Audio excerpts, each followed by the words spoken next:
Esse é o Zupcast, o podcast que traz para vocês os bastidores, opiniões e as novidades feitas por Zupers que amam tecnologia e inovação. Meu nome é Assis e hoje vamos falar sobre Cloud Security Posture Management, ou CSPM. Então, solta a vinheta e vamos começar.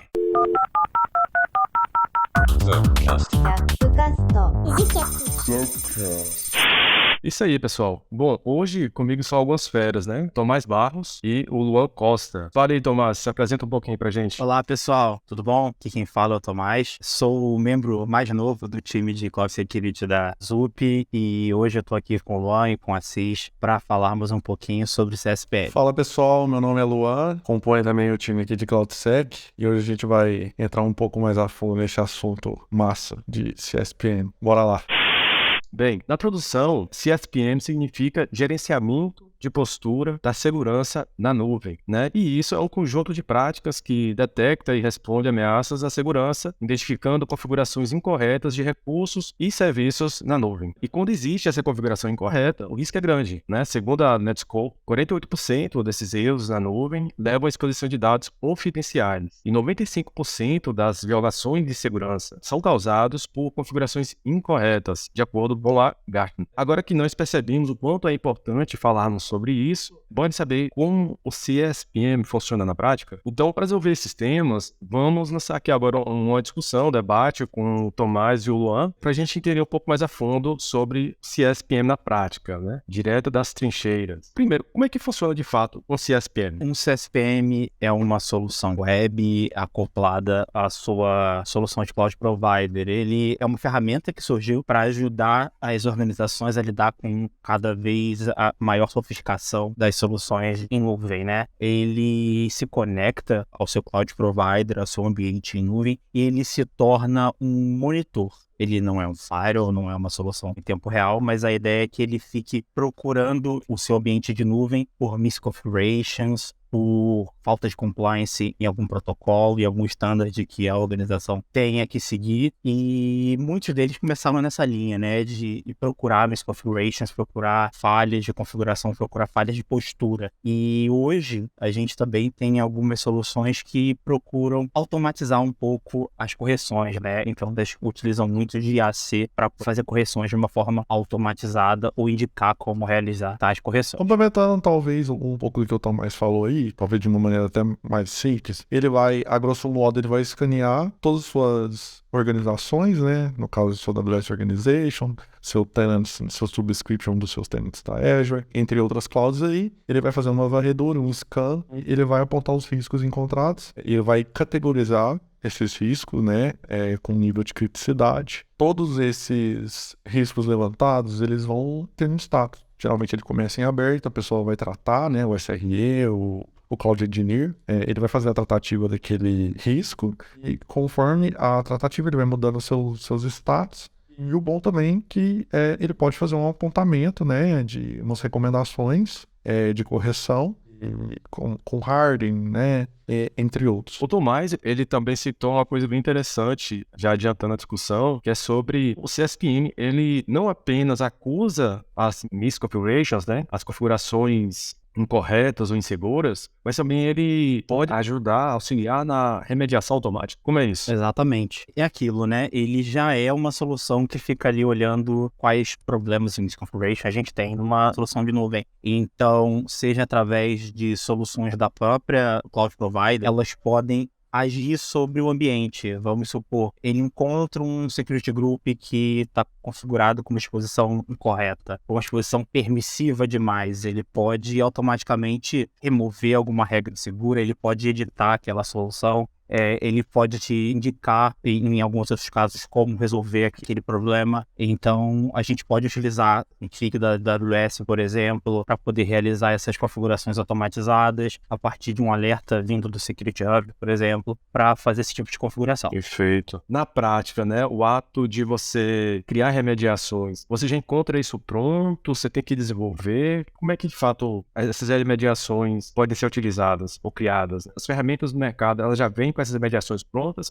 ou é um recurso que fica a cargo de quem usa criar essas remediações? Já tem várias remediações, né, autorremediações já pré-definidas, geralmente nas plataformas de CSPM, e ela também te dá uma abertura bem legal para você fazer customizações, né? Fora, né, que a gente pode, né, fazer integrações, né, dessas autorremediações com um exemplo claro aí, Fire. Né? Ele pode fazer talvez uma detecção e gerar algum bloco, algum deny em uma regra explícita no file. E isso ajuda bastante, né? Da mesma forma que um firewall ele pode ser detectivo ou preventivo, o CSPM também pode ser nesse sentido? Claro, com certeza.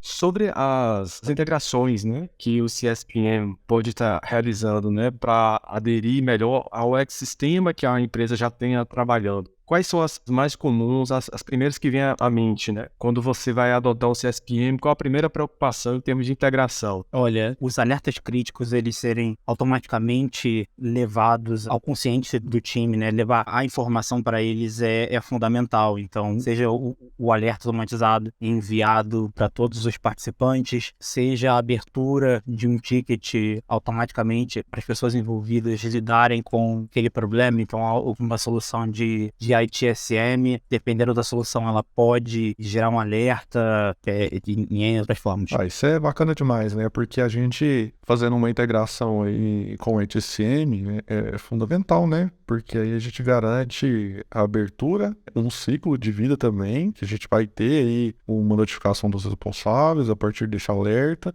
vai ter uma tratativa, vai ter um encerramento e isso vai estar 100% registrado, né, na ferramenta de ITSM de uso geral da empresa. A gente pode ter esses alertas também enviados pro CIEM, então, para detecção, né, e respostas de incidente aí pelo Blue Team, né, uma parceria também com o Red, né, e os builders, é essencial principalmente para o Blue Team conseguir fazer a tratativa com base em CIEM, né, desses alertas, né, de forma muito mais ágil e rápida, né? Sem contar as integrações que existem com Salesforce, Zoom, né? O Microsoft 365 no geral, e sem contar nas clouds, né? Multiclouds. O CSPM é uma ferramenta que ela vai revelando as descobertas, possivelmente ela pode estar remediando de forma automática ou não, ou apenas detectar aquilo, né, e através do ITSM, né, ao SHIR, ServiceNow, pode estar notificando, né, transformando aquela vulnerabilidade e aquela descoberta em tickets, né, em tarefas já para o time de segurança, o time do projeto estar resolvendo. Eu estou entendendo assim.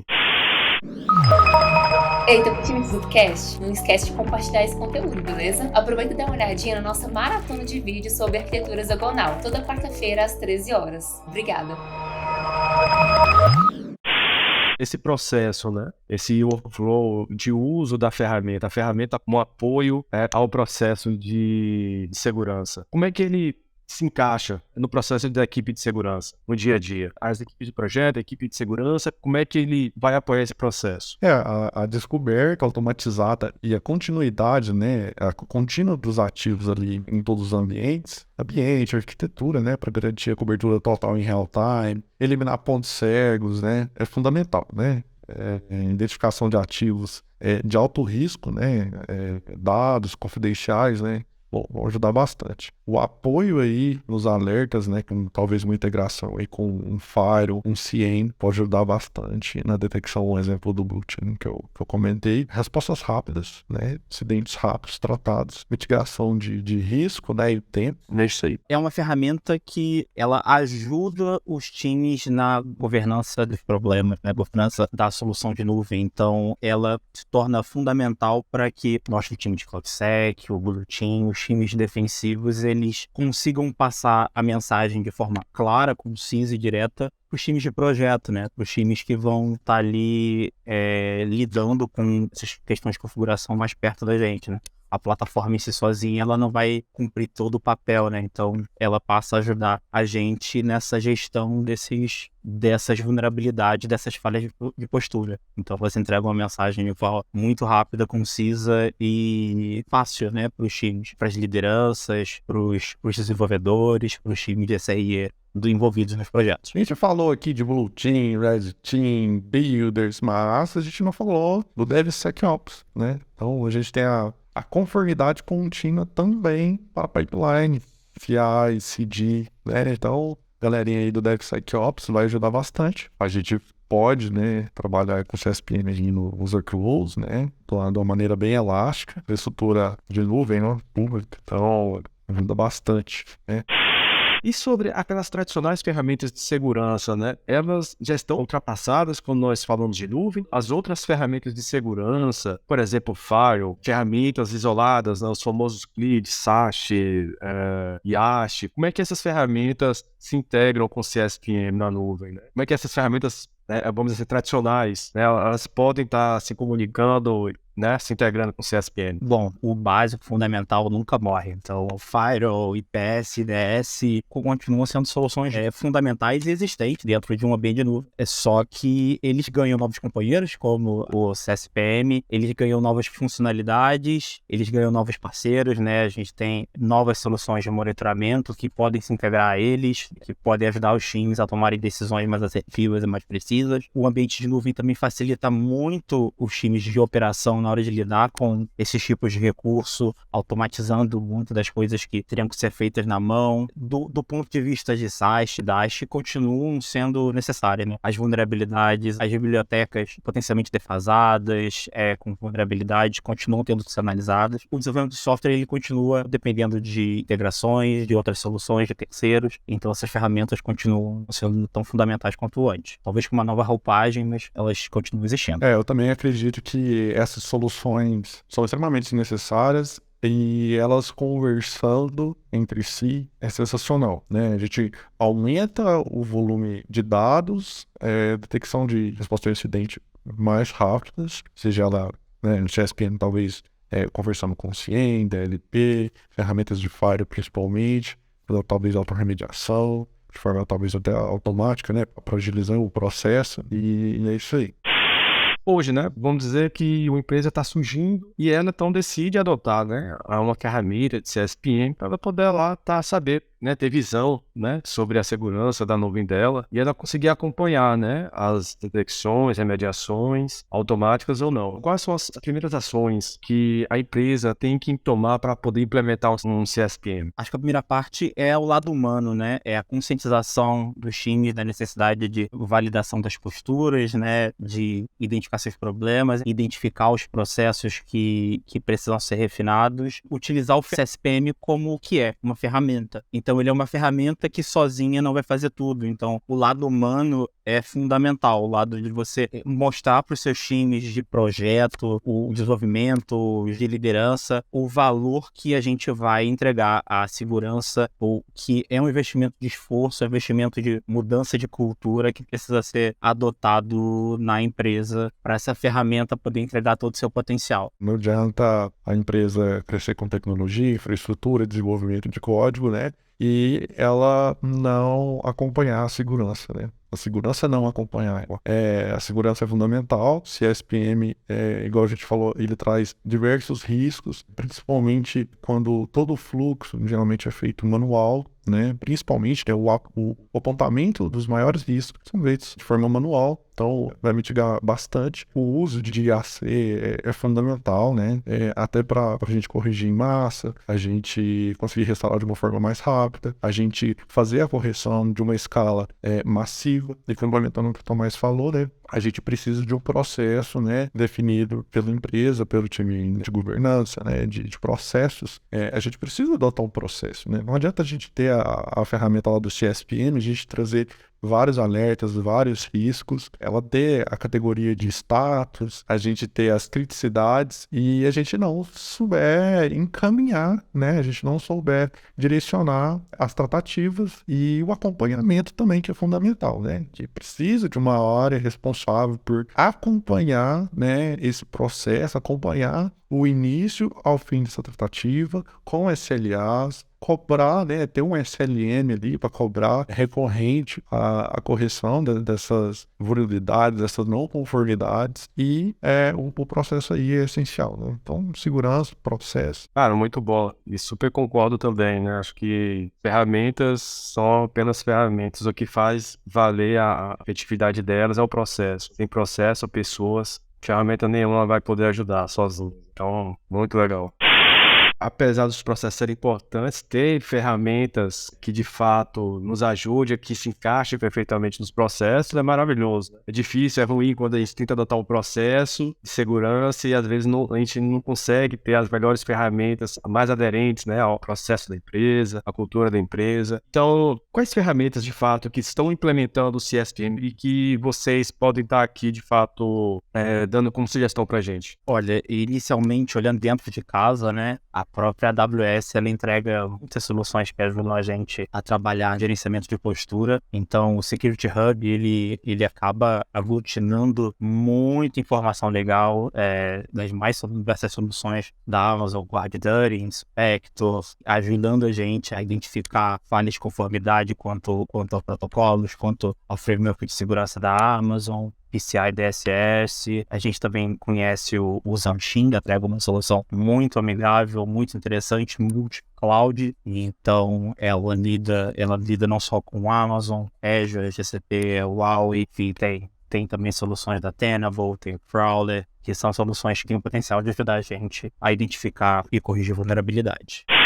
Podemos dizer, sim, então, que o CSPM é o presente e futuro de segurança de dados em cloud, na nuvem? Ele é uma das soluções, né, que trazem dentro de um arcabouço maior de prevenção a incidentes de segurança, de correção de falhas, né? A gente também tem soluções de EDR, nós temos agentes que podem ser instalados dentro de instâncias em ambiente de nuvem, né, máquinas virtuais e seus diversos nomes dentro dos CSPs, que ajudam a gente a identificar falhas, identificar eventuais problemas que possam gerar incidentes de segurança. Legal, bacana. Cara, então, acho que é isso, né? Eu entendi, concordo, e realmente acho que é um novo conceito que veio, né, surgindo com a Cloud veio, a gente precisa de fato estar de olho na visão, né, da cobertura de segurança aqui da nuvem que a gente utiliza, né, principalmente as famosas nuvens públicas, né, as cloud públicas, AWS, Azure, Google Cloud, né, e demais players do mercado. Quais são as considerações finais aí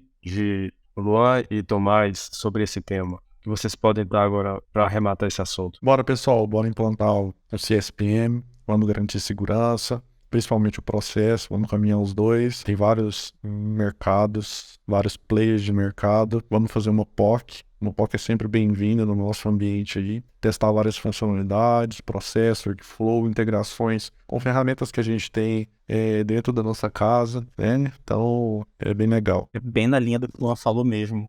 Primeiramente, começar pelo processo humano da coisa, né? Identificar, mostrar para as organizações o valor que tem na hora de você validar a postura, de você identificar misconfigurations. Em seguida, olhar para dentro de casa, identificar qual solução tem no mercado é melhor para o seu ambiente, para as suas necessidades. Tem muita solução para todos os bolsos e todos os gostos. E partir para a experimentação, identificação de prós e contras, de pontos positivos e negativos da sua aplicação e colocar tudo isso em prática, né? Eu acho que esse é o recado. Bom, pessoal, super obrigado pela participação em mais um episódio do nosso Zupcast. Muito bom o papo de hoje. Lembrando que, para quem quiser conhecer mais sobre quem participou desse episódio, todas as redes sociais estarão na descrição desse podcast, assim como todas as referências citadas. E não se esqueçam, né, de seguir o nosso podcast, nosso Zupcast, nas plataformas de áudio e no YouTube, para acompanhar os próximos episódios e também em nossas redes sociais, @ZupInnovation. Valeu e até a próxima, pessoal. Até mais.